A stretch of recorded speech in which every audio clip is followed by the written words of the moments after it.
Welcome back, brothers and sisters. I am Braden. This guy over here is Tim, and you have found the Second Legacy, and thank you so much for stopping by. Today, we're diving into another live caller, and I love these episodes, and I hope you guys do as well. Let us know in the comments field what you guys think of this format, and if you want to be on the show, there's a Google Docs right down there in the description box, and we would love to have you. If you enjoy this content, if you enjoy what Tim and I are trying to do on the Second Legacy, please hit that like button, subscribe to the channel, and make sure you turn the notification bells on. We need as many of you as possible to get in here so we can help drive this further and pass the Second Amendment on to the next generation. But with enough of that said, Jason, what you got for us? Thank you for calling in. Let's hit it. Hey, thank you both so much for doing what you do and the way you do it. I rarely hear generalizations coming from you, that tend to cause dissent among 2A advocates. It's frustrating for those of us who maybe live behind enemy lines to hear, well, the urban people are the ones who are passing all the bills and this and that, or your race, gender, political ideologies. And I know you guys try really hard not to do that, and I really appreciate that from your channel. My question is, federal and local governments seem to have no regard for the Constitution. They pass new laws and fight for years to retain this unconstitutional legislation.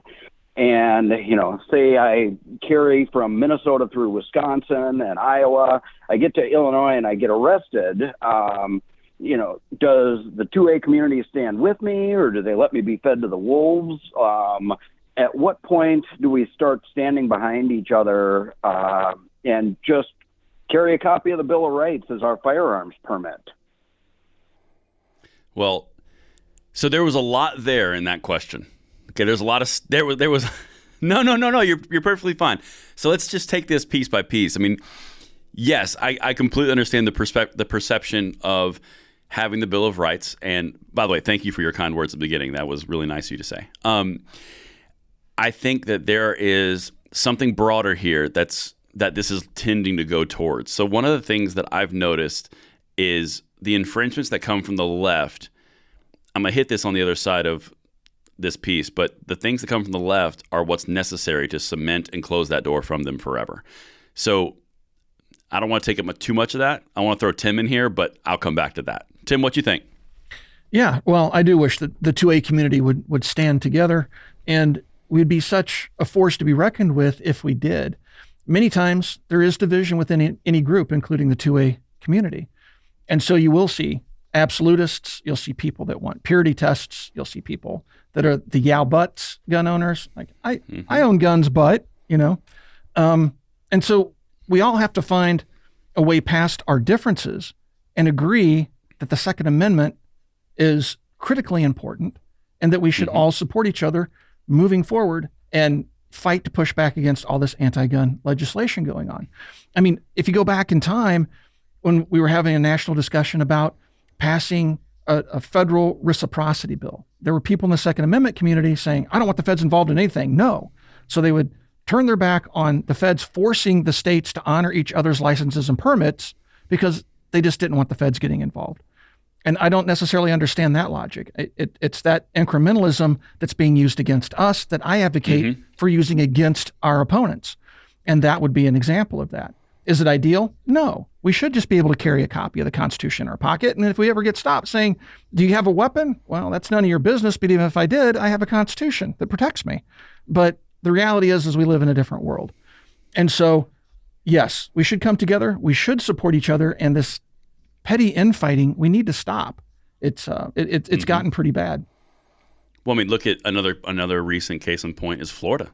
Florida, we just had a constitutional carry bill. That was a 26th state that became constitutional carry. And to your end of what you just said, there was parts of the Second Amendment community that was excited and ecstatic that 26 states are now constitutional carry. But there was also an element of, well, it's not open carry, so it's not true constitutional carry, so no.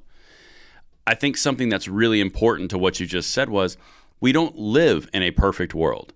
You're never going to have something go from 0 to 100 in either case. That's the reason that the left does incremental infringements. They do not do full, whole cloth, far pitches. They go, well, for common safety, for common gun sense, to solve the epidemic of gun violence, maybe we should do universal background checks. Well, Everyone on the planet knows that universal background checks seriously lead to universal confiscation. That's the way that works, because you cannot achieve the end goal of confiscation or repeal the Second Amendment or just flat out no guns without knowing where they are.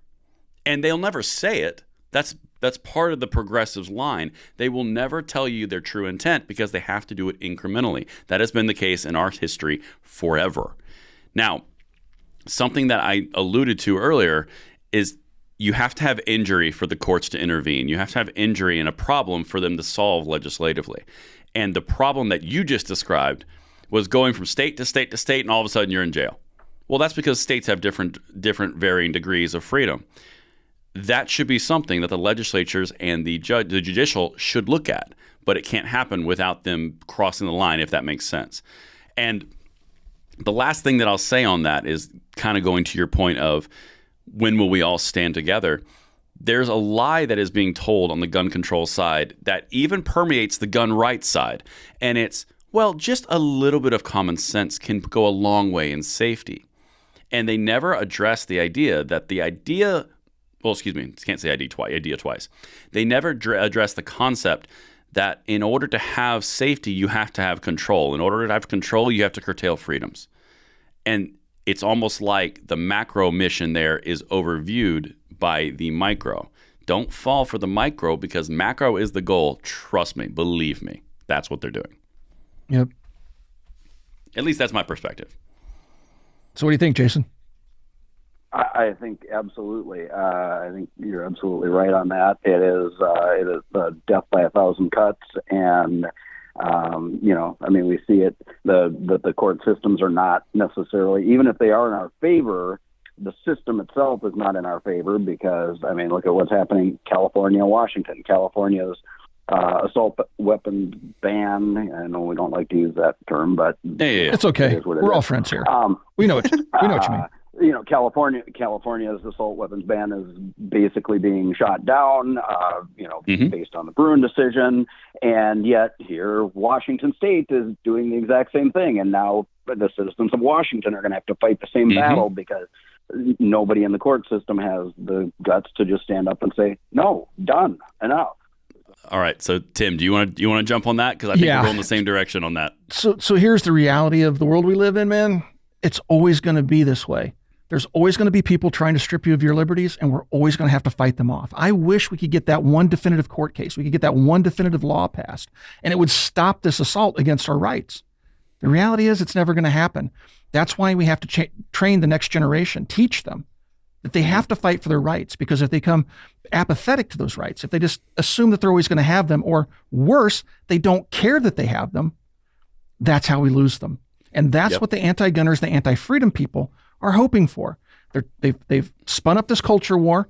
They're trying to drive the national discussion to reshape our culture, and they're playing a long game. And they hope that through their misinformation of education of our youth, by their control of the school systems, that eventually they will just surrender their rights. They won't see the need for them, and the state will become their religion.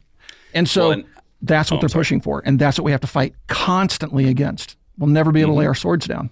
Never. But there is a really great silver lining to that exact same thing that Tim was just referring to. What he's going against is they're never going to stop. They are absolutely never going to stop. I agree 1,000% what Tim just said. However, and this is a big however, eventually they create enough consternation and enough conflict against the rights of the United States citizenry to where they can no longer be ignored by the Supreme Court. So that's the big piece. The big secret sauce that the left will do on the gun control approach is they want to infringe just enough where they don't get a court case that says you can't do that anymore. For example, the concealed carry in all the states that may issue, well, that was all fine and good until they went too far and it went to too many states, and all of a sudden the Bruin decision comes down. Now, may issue is no longer a thing. Now it's shall issue. Well, now we're going to fight around how they're going to do it that way. So there's lots of pieces to this, but they have to infringe before they get smacked. Basically is the way I'm saying it. And we have to let them infringe, like the NFA and so on. And we've allowed that to stand for how long? No, we fight it. we don't have to let anything stand. It's just that we just have to understand that it's going to take a commitment of time, and perhaps not even in my lifetime will we get some of these things undone, but we're trending towards getting them undone. Absolutely. We're winning in the courts, and we're winning legislatively. That patience is key, man. Like, legitimately, our system is not designed for fast movements. Our political system is designed for very slow movements, which is why you see the March for Our Lives and all the Davy Hogs showing such signs of frustration, is because they want it now. They want their gun control now, but they're not getting it. And when you meet that kind of resistance, you're either going to double down or you're going to pitter out. I'm not thinking it's going to be doubling down. I'm just saying. Because it's a long game. Well, Jason, thank you, my friend, for calling in. It was a great question. If you guys would like to be on the show, there is a link in the video description below to a Google Doc. Fill out the Google Doc. We'll give you a call, get you scheduled, get you on the show so you can ask your question. All right, guys, until next time, we'll talk to you soon.